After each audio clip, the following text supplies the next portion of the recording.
La víspera de Año Nuevo siempre ha sido una noche especial para mi familia.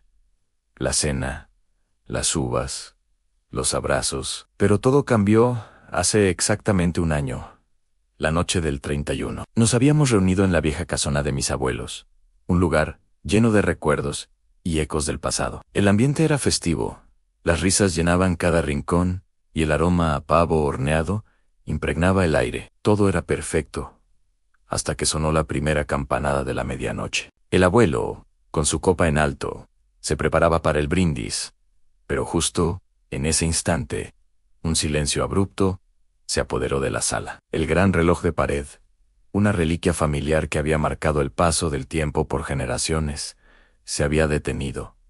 Sus manecillas, inmóviles, señalaban las 12 en punto. Qué raro, pensamos.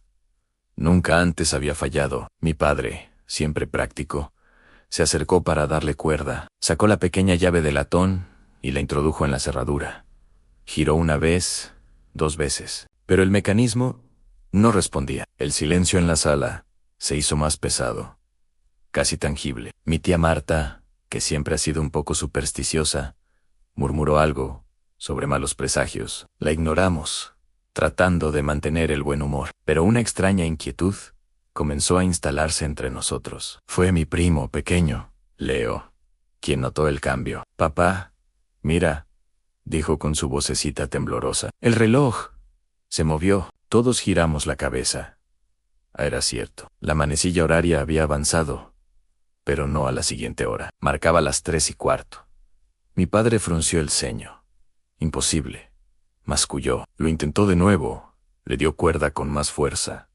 Pero la manecilla se negaba a moverse más allá de esa extraña hora. Las 3:15, en una hora, sin sentido, en medio de la celebración. El abuelo, con una expresión sombría que nunca le había visto, nos pidió que lo dejáramos estar. «Sigamos con la fiesta», dijo, pero su voz carecía de la alegría de antes. Intentamos recuperar el espíritu festivo, pero la imagen del reloj, detenido en esa hora caprichosa, nos perseguía. Era como una nota discordante en una sinfonía perfecta. La noche continuó, pero algo se había roto. La conversación se volvió forzada.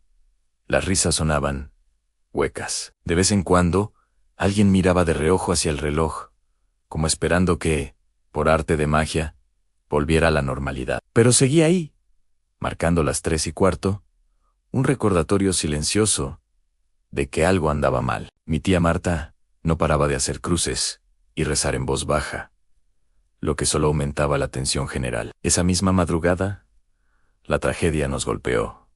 Recibimos una llamada. Mi tío Ricardo, que no había podido venir a la cena por un viaje de trabajo, había sufrido un accidente de coche. La llamada nos heló la sangre. «¿A qué hora?», preguntó mi padre, con un hilo de voz. La respuesta nos dejó sin aliento. «A las 3:15 de la madrugada». Un escalofrío colectivo recorrió la habitación. Nadie dijo una palabra. Todas las miradas se dirigieron al reloj de pared. Seguía marcando las 3:15. La coincidencia era demasiado macabra para ser ignorada. El mal presagio de mi tía Marta se había cumplido de la forma más cruel. El reloj no se había detenido. Nos había estado avisando.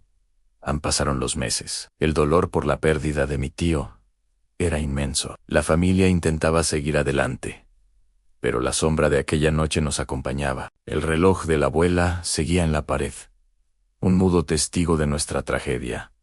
Nadie se atrevía a tocarlo. Se quedó congelado en el tiempo, en las 3:15, como un monumento a la hora de la muerte de mi tío. Intentamos llevarlo a un relojero, pero nos dijo que el mecanismo estaba perfectamente bien. No entendía por qué no funcionaba.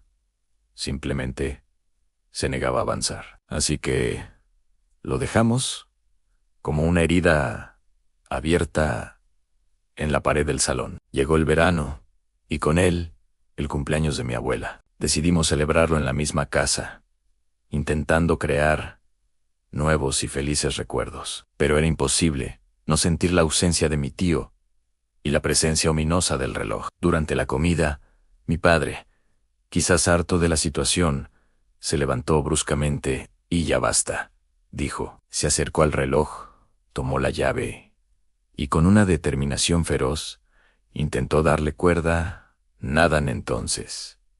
Desesperado, movió las manecillas con la mano, forzándolas. Se escuchó un crujido, y la manecilla horaria saltó. Se detuvo en una nueva posición. Las 10:20. Esa misma noche, mi prima Laura, que estaba embarazada, tuvo que ser llevada de urgencia al hospital. Tuvo complicaciones graves. Perdió al bebé. La hora de la muerte que constaba en el informe médico era las 10:20 de la noche. El patrón se repetía. En el horror nos invadió de nuevo, esta vez con más fuerza. Ya no era una coincidencia, era una maldición. El reloj no predecía, sentenciaba. Cada vez que alguien lo tocaba, marcaba una nueva hora, la hora de la próxima desgracia. El reloj de la abuela se había convertido en un heraldo de la muerte, y nosotros éramos sus prisioneros. El pánico se apoderó de la familia. Nadie quería volver a la casa. Mi abuela, desconsolada, se negaba a deshacerse del reloj. Era un regalo de bodas de mi abuelo, decía entre lágrimas. No puedo, vivimos con el miedo constante. ¿Y si alguien lo tocaba por accidente? ¿Y si un niño, sin saberlo, movía sus manecillas? La idea era insoportable. Sellamos la puerta de la sala donde estaba el reloj. Nadie debía entrar. Nadie debía atentar al tiempo. Pero la curiosidad y el miedo son fuerzas poderosas. Yo mismo sentía una atracción morbosa por aquel objeto. Quería entenderlo. Quería saber por qué nos estaba haciendo esto. Una noche, no pude más, mientras todos dormían. Tomé la llave de la sala y entré. El aire estaba cargado, denso. El silencio era total, roto solo por el latido de mi propio corazón. Ahí estaba, en la pared, marcando las 10:20. Me acerqué lentamente. Sentía su poder, una energía fría que emanaba de la madera y el metal. Quería tocarlo. Quería saber, ¿qué pasaría si le daba cuerda ahora? ¿Marcaría mi propia hora? El terror y la fascinación luchaban dentro de mí.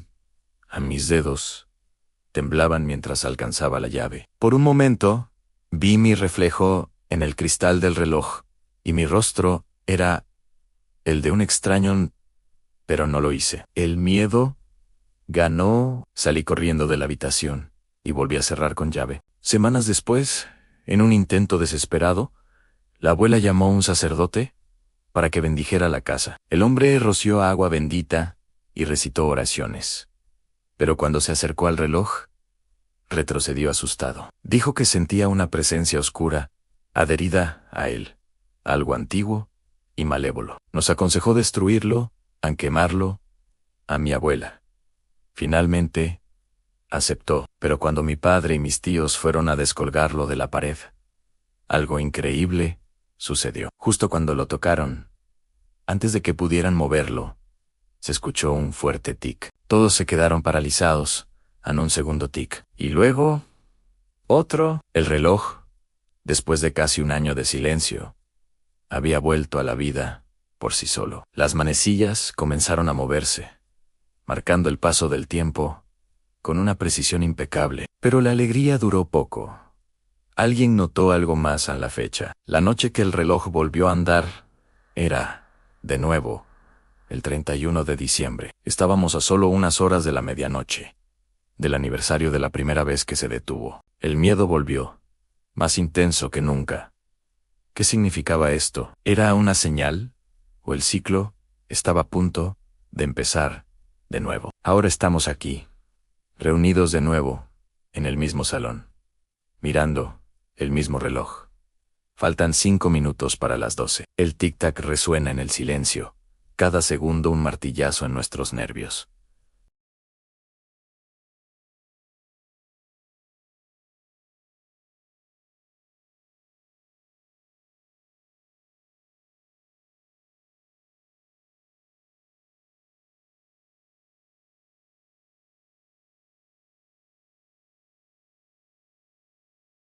Las campanadas están a punto de sonar, y yo no puedo dejar de mirar el reloj.